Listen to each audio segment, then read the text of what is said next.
आवश्यकता नहीं है, तो भूमिका जिनके लिए आवश्यक नहीं होती और परिचय जिनके लिए व्यर्थ है, ऐसे श्री शरद जोशी।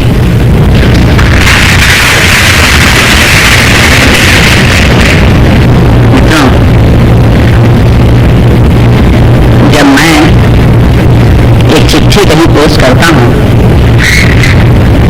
और जिस पते पर मैं उसे पोस्ट करता हूं वह वहां पहुंच जाती है तो मुझे बहुत आश्चर्य होता है।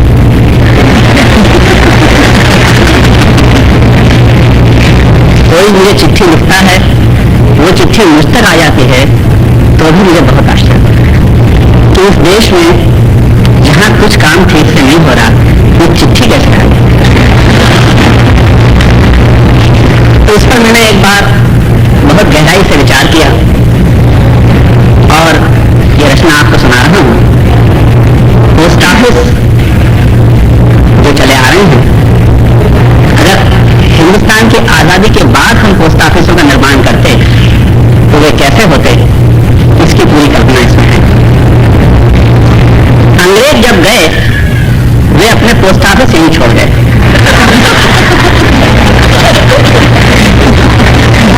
अंग्रेज जब गए वे अपने पोस्ट ऑफिस यहीं छोड़ गए।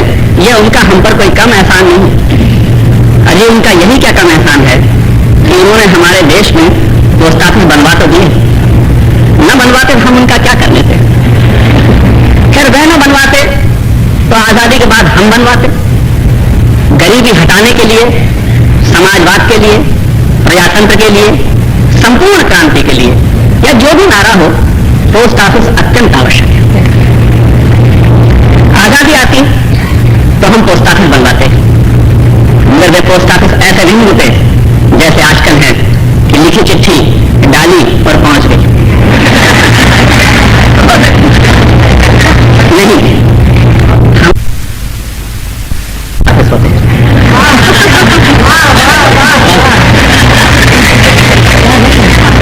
हमारे पोस्ट अरे इतने जो दफ्तर खुले तो क्या पोस्ट ऑफिस नहीं खुल सकता? मगर अफसोस कि अंग्रेजों ने यह क्रेडिट भी हमसे छीन लिया।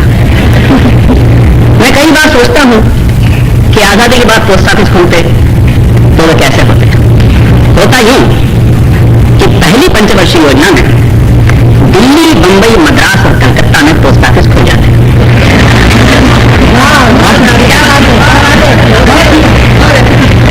और एक आदर्श व्यवस्था लागू हो जाती है। फिर दूसरी पंचवर्षीय योजना में समस्त राजधानी नगरों को पोस्टल व्यवस्था से जोड़ दिया जाता है। फिर जैसे जैसे पॉलिटिकल प्रेशर बढ़ता जाता है, जगह जगह पोस्ट ऑफिस खुलते जाते हैं। सरकार पब्लिक से पूछती कि या तो आप पोस्ट ऑफिस ले लीजिए या यूनिवर्सिटी।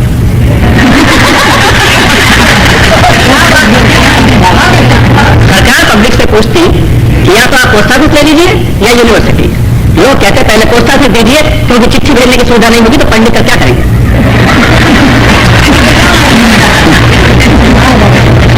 होता यूं कि जैसे मुझे भोपाल से लखनऊ चिट्ठी लिखनी है तो मैं सबसे पहले कमिश्नर ऑफिस में जाता, वहां मैं एक एप्लीकेशन देता कि श्रीमान की सेवा में निवेदन है कि मुझे भोपाल से लखनऊ अपने रिश्तेदार को एक पत्र भेजना है, मुझे राष्ट्रीय पोस्टल व्यवस्था की सुविधा के उपयोग की अनुमति दी जाए।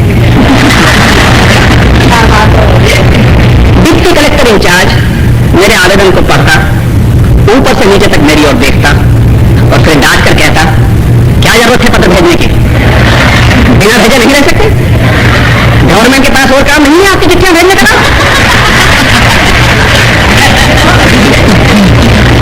मैं गिड़गिड़ाता, बात यह है बहुत जरूरी काम था, बड़ी मेहरबानी हो जाएगी। और डिप्टी कलेक्टर एक प्रोफार्म मेरी तरफ बढ़ा देता, लीजिए इसे भरकर दे दीजिए बाबू को। उस प्रोफार्म को मैं बहुत संभाल कर घर लाता और भरता। मेरा नाम, बाप का नाम, राष्ट्रीयता, स्थायी पता, चिट्ठी लिखने का उद्देश्य, जिसे भेजी जा रही है उसका नाम, उसके बाप का नाम, पता, उसके बाप का नाम, पता, मेल या फीमेल, उम्र, इसके पहले कब चिट्ठी भेजी,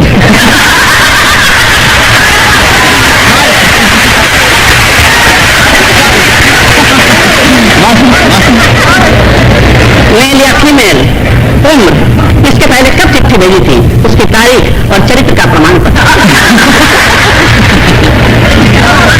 और चरित्र का प्रमाण पत्र साथ में चिट्ठी। अब इस सबको लेने सरकारी ट्रेजरी में जाता और चालान की 3 कॉपी भरता है। फिर स्टेट बैंक जाकर लिफाफे का पैसा जमा करता, फिर ट्रेजरी आता, मगर तब तक ट्रेजरी बंद हो जाती। कोई बात नहीं, दूसरे दिन मुझे सारे कागजों की जांच कर ट्रेजरी एक लिफाफा इश्यू कर देती। इसे लेकर मैं फिर कमिश्नर ऑफिस जाता, वहां के किसी क्लर्क को पटाता और चिट्ठी लिफाफे में डालने की परमिशन प्राप्त कर लेता। अब लिफाफा मेरे हाथ में है और पता लिखा हुआ है, सिर्फ डाक में डालना है। अंग्रेजों को तो सरकारी संपत्ति की चिंता रहती नहीं थी, उससे तो जहां तबियत हुई पोस्ट ऑफिस का डब्बा लटका दिया, जहां तबियत हुई पोस्ट ऑफिस का डब्बा लटका दिया। पर हम ऐसा कभी नहीं करते। हम तो एक कार्यालय बनाते, डाक का डब्बा उसके अंदर रहता, डाक का डब्बा उसके अंदर रहता, 10 से 5 बजे तक डिब्बा खुला रहता। डब्बे की रक्षा के लिए लक्ष्य लेकर एक चौकीदार बैठा रहता। चाय पानी के पैसे लिए बिना वो डब्बे में चिट्ठी नहीं डालता। चाय पानी के पैसे लिए बिना वो डिब्बे में चिट्ठी नहीं डालने देता। खैर, जिसका जो चला आता है मैं देता और मेरी चिट्ठी पोस्ट हो जाती।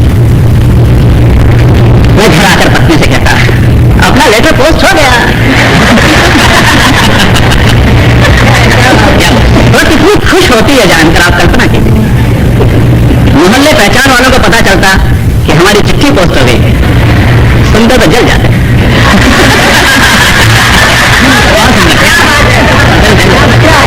सुनते तो जल जाते, मिलने पर कहते, सुना आपकी चिट्ठी पोस्ट हो गई, सुना आपकी चिट्ठी पोस्ट हो गई, बधाई हो भाई, आपकी कृपा है। अरे हाँ भाई, जोशी जी की चिट्ठी पोस्ट नहीं होगी तो और किसकी होगी? हाँ भाई, जोशी जी की चिट्ठी पोस्ट नहीं होगी तो और किसकी होगी? सुनो, वो मुझे एक तरफ ले आकर कहते, यार हमारी चिट्ठी भी 2 महीने से लिखी रखी है, वो कमिश्नर ऑफिस में कोई जान पहचान वाला नहीं है, पोस्ट करवा दोगे? यार बहुत रश है चिट्ठी का, मुझे खुद को इतनी मुश्किल पड़ी कि नहीं जानता। ऊपर से प्रेशर डलवाएं, ऊपर से प्रेशर डलवाएं, क्योंकि बिना उसके ये लोग करेंगे नहीं। अगर डलवा सको तो क्या कहना है। 2-3 माह बाद लखनऊ से चिट्ठी का जवाब आता। कमिश्नर ऑफिस का चपरासी एक सम्मन लेकर घर आता, जिसमें लिखा होता है कि आपकी चिट्ठी आई है, कृपया पहचान तस्दीक करवा के ले जाए।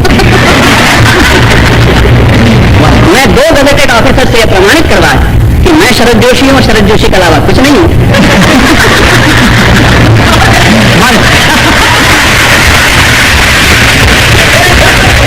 मैं 2 गजेटेड ऑफिसर से प्रमाणित करवा कि मैं शरद जोशी हूं और शरद जोशी के अलावा कुछ नहीं हूं। कमिश्नर ऑफिस पहुंचता, साहब को सलाम करता, बाबू को चाय पिलाता, चपरासी को अठन्नी देता और मुझे मेरी चिट्ठी मिल जाती। हालांकि वे रसीद मुझसे लिखा लेते ताकि आगे मैं शिकायत न कर सकूं मुझे चिट्ठी नहीं मिली।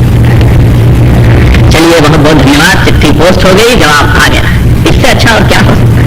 भाई कुछ भी कहो, वोट तो हम कांग्रेस को देंगे, क्योंकि जैसा भी हो काम हो तो जाता है।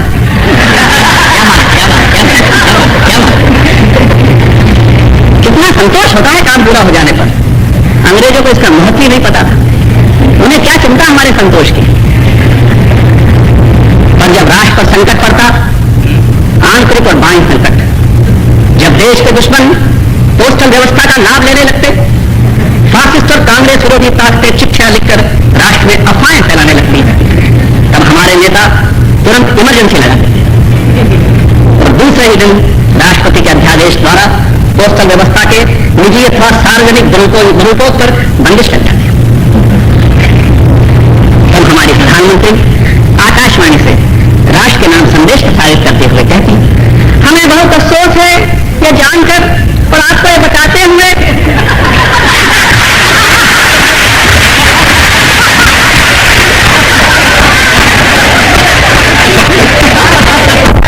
हमें बहुत अफसोस है ये जानकर और आपको ये बताते हुए कि पिछले दिनों हमारे देश की डाक व्यवस्था का फायदा उठाने की एक जबरदस्त साजिश विरोधियों ने की।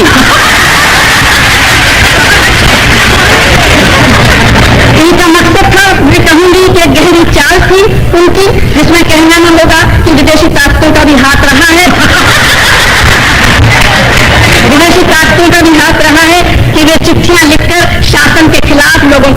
फैलाएं, अशांति फैलाएं, अव्यवस्था कर दें, जिससे गरीबी हटाने का, देश को खुशहाल बनाने का जो काम चल रहा है उसमें गड़बड़ी पैदा हो। कोई भी देशवासी जिसे अपने मुल्क से प्यार है, जिसे भारत से प्यार है, कभी इस बात को सहन नहीं करेगा कि हमारे देश की पवित्र पोस्टल व्यवस्था को प्रजातंत्र के खिलाफ, कि हमारे देश की पवित्र पोस्टल व्यवस्था को प्रजातंत्र के खिलाफ, देश की एकता के खिलाफ, मेहनत करने वाली हमारी गरीब जनता के खिलाफ इस्तेमाल नहीं होने देगा। इसलिए भाइयों, मुझे अफसोस से कहना पड़ रहा है कि हम मजबूर हैं, जब तक देश में आपातकाल लागू है, पोस्टल व्यवस्था का निजी और सार्वजनिक चिट्ठियों का डालना या निकालना बंद रहेगा। हम मजबूर हैं और हमें यह कहना पड़ रहा है, मगर यह जरूरी है क्योंकि देश को बचाना है उन ताकतों से जो देश के खिलाफ है। मैं जानती हूं कि आप में से कुछ लोगों की इससे थोड़ी परेशानी हो सकती है, मगर ये कुर्बानी बहुत जरूरी है देश के लिए और देश के प्रजातंत्र को बचाने के लिए, जैसा कि हम चाहते थे, जो कि एक सपना था हमारे बड़े नेताओं का, गांधी जी का, जवाहरलाल नेहरू का, जो कि चाहते थे कि देश खुशहाल हो। मुझे पूरा विश्वास है कि सपने को पूरा करने में आप हमारी मदद करेंगे और आपस में चिट्ठियां पोस्टकार्ड नहीं लिखेंगे। जय हिंद।